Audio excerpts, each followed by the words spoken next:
Hello everyone, hopes आप सब बहुत अच्छे होंगे। मैं भी बहुत अच्छी हूँ। मैं फिर से आप सभी के लिए एक लेटेस्ट वीडियो लेकर आ चुकी हूँ। सो गाइज़, ये वीडियो सभी बच्चों के लिए बहुत इंपॉर्टेंट है और इस वीडियो में आज हम आपके जो बहुत ही इंपॉर्टेंट टॉपिक है और बेसिक सा टॉपिक है जिससे रिलेटेड बच्चों के मन में क्वेश्चंस आने वाले होते हैं, उसी को बस हम क्लियर करने वाले हैं।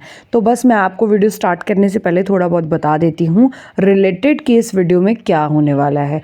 तो जो आपका पासिंग क्राइटेरिया होता है कि आपका कितने मार्क्स वाला बच्चा पास होता है, या फिर जो एनसी वेब और रेगुलर वाले स्टूडेंट्स होते हैं उनकी अटेंडेंस कितनी होनी चाहिए होती है, और कितने सब्जेक्ट्स में पास होना होता है, एक सब्जेक्ट कितने मार्क्स जो है मार्क्स का वेटेज रखता है। तो हर एक चीज़ इस वीडियो में हम देखने वाले हैं और आपके बहुत से डाउट क्लियर करने वाले हैं। तो चलिए शुरू करते हैं। तो एक छोटी सी बात मैं आपको बता देती हूँ, बहुत ही आसान सी बात, कि जो आपका एक सब्जेक्ट होता है ये नॉर्मली सभी बच्चों को पता है, चाहे किसी भी आप सेमेस्टर में हो, ठीक है। जो आपका एक सब्जेक्ट है किसी भी सेमेस्टर, लाइक 1 2 3 4 5, किसी भी सेमेस्टर में हो, हर सेमेस्टर में आपके 7 सब्जेक्ट्स होते हैं, ठीक है। और मैं अब 2023 और 24 की बात कर रही हूँ, ठीक है, एंड आने वाले टाइम की, नॉट द पास्ट।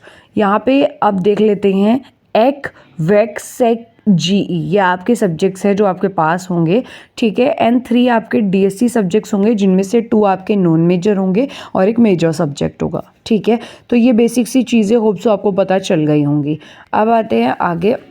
इसमें क्वेश्चन में ये वाला जो क्वेश्चन है ये एनसी वेब और रेगुलर वाले बच्चों के लिए, अगर एसओएल वाले बच्चे इस वीडियो को देख रहे हैं तो ये वीडियो उनके लिए भी है, बट अटेंडेंस जो है सोल वाले बच्चों की मायने नहीं रखती है, तो वो इस वाली चीज़ को स्किप कर सकते हैं। तो अटेंडेंस की बात कर लेते हैं एनसी वेब और रेगुलर वाले बच्चों की, कि आपको क्या आपकी 100% अटेंडेंस चाहिए आपके एग्ज़ाम के लिए? तो नहीं, ऐसा कुछ नहीं है। आपको कितनी चाहिए कि आप अपने पेपर में बैठने के लिए एलिजिबल हो सकते हो, क्योंकि अगर आपकी का उससे कम, जो इन्होंने एक क्राइटेरिया रखा है, एक पॉइंट रखा है, अगर उससे आपकी नीचे जाती है अटेंडेंस, तो वो आपको पेपर में नहीं बैठने देते, ठीक है। साफ सीधी बात है।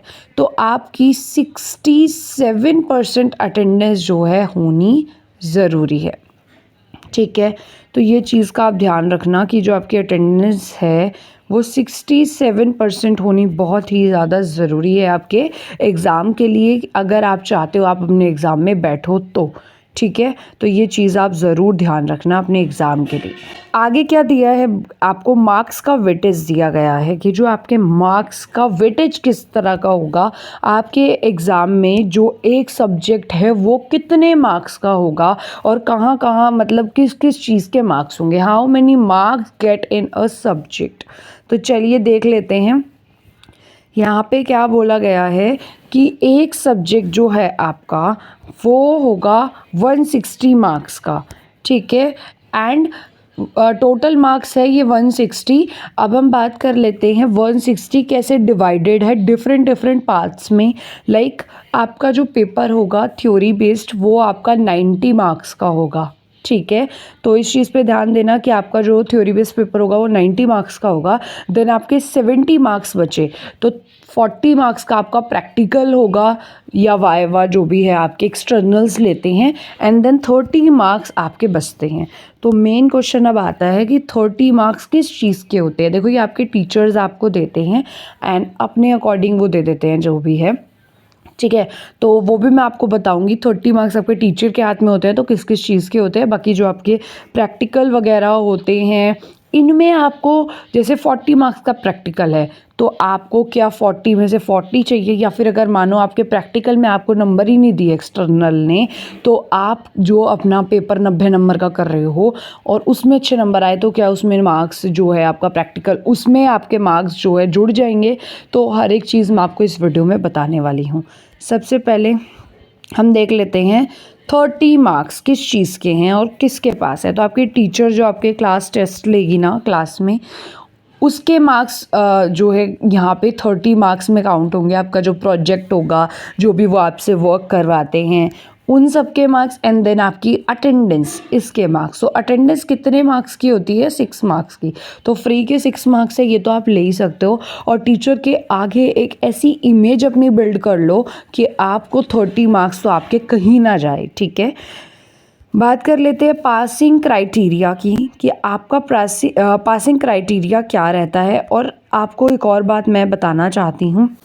देखिए, सबसे पहले हम आपका पासिंग क्राइटेरिया देख लेते हैं कि आपका जो पास होने का क्राइटेरिया है वो क्या होता है। तो इसमें लिखा है how many marks will a person pass, कि कितने मार्क्स पर एक व्यक्ति जो है पास हो जाता है।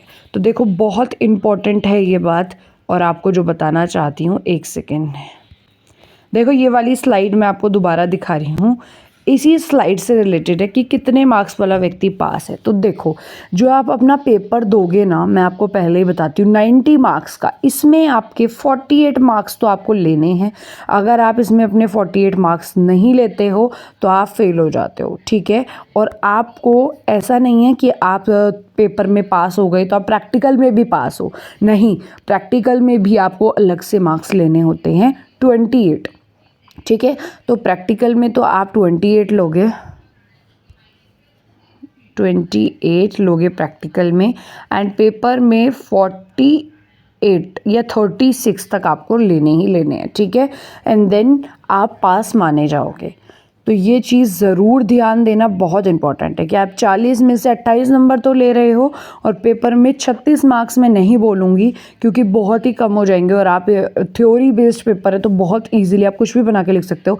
तो 48 मार्क्स तो आपके आने ही चाहिए, देन आप पास हो जाते हो, ठीक है। वैसे पासिंग क्राइटेरिया जो होता है 90 में से, वो 36 वाले का होता है, ठीक है। तो मैं इसको करेक्ट ही कर देती हूँ, एक सेकेंड।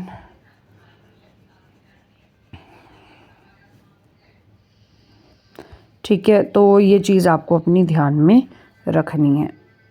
36 वाला बच्चा पास होगा 90 में से, और प्रैक्टिकल में 40 में से 28 वाला। जो 30 मार्क्स टीचर के पास होते हैं वो इन दोनों में ही जुड़ जाते हैं, अगर कहीं कम होते हैं तो 30 मार्क्स इसलिए बोलते हैं हम फ्री के हैं, ले लो, ठीक है। सो होप सो गाइज आपको ये मेरी बात अच्छे से समझ आई होगी, यानी कि आपका पेपर में भी और प्रैक्टिकल में भी, दोनों में पास होना बहुत ही ज़्यादा मायने रखता है आपके एग्ज़ाम्स के लिए, ठीक है। And thank you for watching to this video guys. And अभी तक अगर आपने मेरा टेलीग्राम ग्रुप ज्वाइन नहीं किया है तो मैं लिंक डिस्क्रिप्शन में दे दूँगी। एंड वीडियो को ज़्यादा से ज़्यादा शेयर करना, लाइक करना, चैनल को सब्सक्राइब करना मत भूलना। Thank you for watching, bye bye.